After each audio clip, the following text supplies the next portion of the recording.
lorsque vous lancez Access,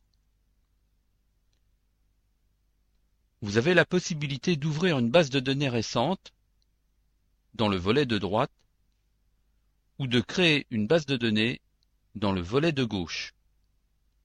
On peut créer une base de données d'après des modèles prédéfinis en cliquant sur Mes modèles.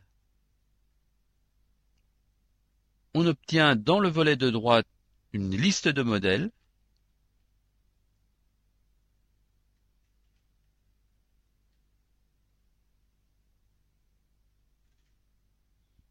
En choisissant un modèle,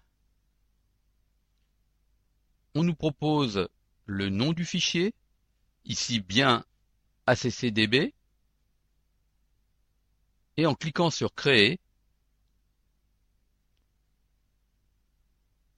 on crée une base de données qui est opérationnelle.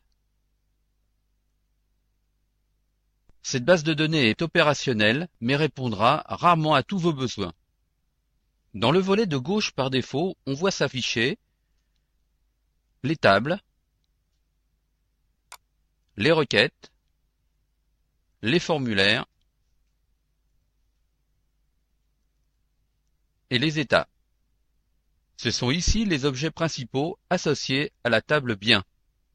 On a de même les objets associés à la table contact. Ici, on voit la table contact. Ici, une requête contact. Ici, 2 formulaires. Et enfin, 2 états. Dans la suite de ce tutorum, nous allons adopter une façon de navigation plus confortable, par type d'objet.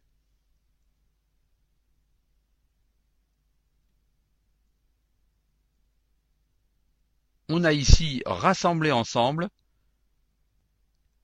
toutes les tables, toutes les requêtes, tous les formulaires et tous les états. Les tables sont les éléments essentiels des bases de données. Elles contiennent les données. Les requêtes vont nous permettre de filtrer ces données, de les ordonner. Les requêtes sont des éléments indispensables qui nous serviront dans les formulaires et les états.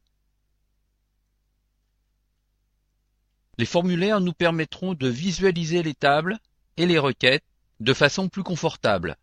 Ces formulaires nous permettront de visualiser à l'écran les tables de façon ergonomique en les adaptant complètement à nos besoins. Les états, quant à eux, nous permettront d'avoir sur papier des listes ou des fiches, par exemple, d'éléments tirés de tables ou de requêtes. Fermons la base de données et relançons Access. On vient de voir comment créer une base de données à partir de Mes modèles. Ce sont des modèles présents sur notre disque dur. On peut également créer une base de données à partir de modèles tirés de Microsoft Office Online. Cliquons sur Professionnel. On voit ici apparaître des modèles que l'on peut choisir de la même façon que précédemment.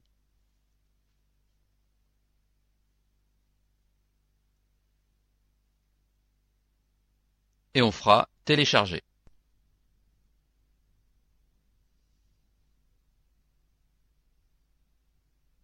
Pour ce qui nous concerne, en cliquant sur le bouton Office, on va pouvoir créer une base de données vide, sans modèle.